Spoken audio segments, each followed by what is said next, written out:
well, horrible if I'm perfectly honest about it. I mean, just ghastly. I mean, I have tools and tips and things that I use. I've brought some here, like this, my headphones, and things like that. But it's mainly about the environment, really, about the sort of places I go to. If I go to a new place, I always try to find out the layout of the environment, or where I'm going. If there's a quiet spot, like a kind of a sensory room, I everywhere I go, I always look out for like the quietest spot, and if I can't find it, I'll go outside or I will leave the environment. If things get too much for me, if I can't handle the pressure of it, I've been to events which have been lovely, but I've had to leave because there's been too much sensory. Because it's either the ambient sound of the building, mont sound, or the thing I find most is too many people talking at once. I love a crowd and I love being in crowd, but not when there's like 50 people talking, especially if it's an echoey space.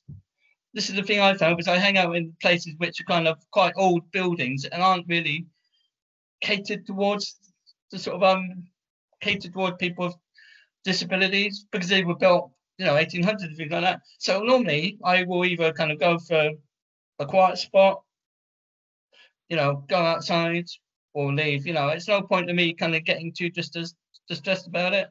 I can come back and shut it off. That's what it's about. It's about knowing what you can take, and not kind of, because I have been in situations where I've gone past it and gone past what I can my sensory to please other people. But I've learned that actually I don't need to do that. I just need to sort of do what's right for me. If I need to sort of leave somewhere, if I need to sort of or even take myself out of a situation for 5 minutes, I'm quite lucky. I'm around caring and understanding people that know me quite well, and sometimes they will know if I'm getting agitated, and they will sort of tap me on the shoulder. I think that's important as well as myself. It's the other people around, people with autism, understanding the fact that people get these sorts of sensory overloads.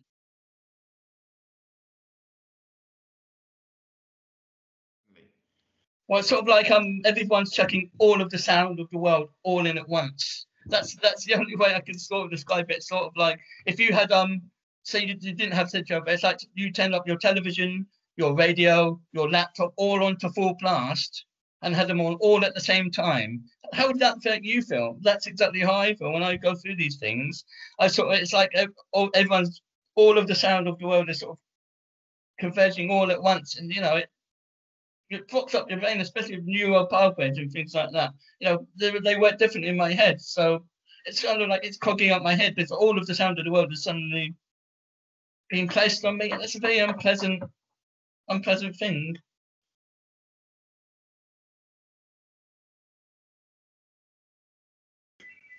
Well, before I went, I would normally sort of see if I could chat to somebody who was at the venue or the event. I mean, nowadays people are brilliant. 20 years ago, people would have just shrugged it nowadays. So I would sort of see if I could see a picture of the venue.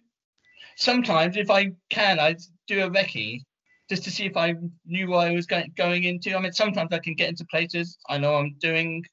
Sometimes I haven't had that ability to do that.